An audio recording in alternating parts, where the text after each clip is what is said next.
Kota ini pernah hancur total, tapi bangkit lebih kuat dari sebelumnya. Banda Aceh dulunya pusat kerajaan besar, Kesultanan Aceh yang sangat berpengaruh.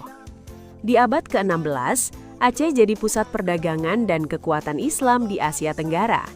Kapal dagang dari Arab, India, hingga Eropa datang ke sini. Aceh juga dikenal kuat melawan penjajah, terutama Belanda. Perang Aceh jadi salah satu perlawanan terlama dalam sejarah Indonesia. Kota ini penuh semangat juang, tapi juga menyimpan banyak luka sejarah. Lalu, tahun 2004, bencana besar datang tanpa peringatan.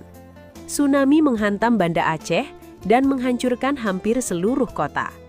Ribuan bangunan runtuh dan banyak nyawa hilang dalam sekejap.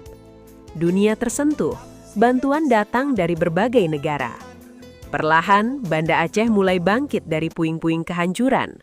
Kota ini dibangun kembali dengan harapan baru.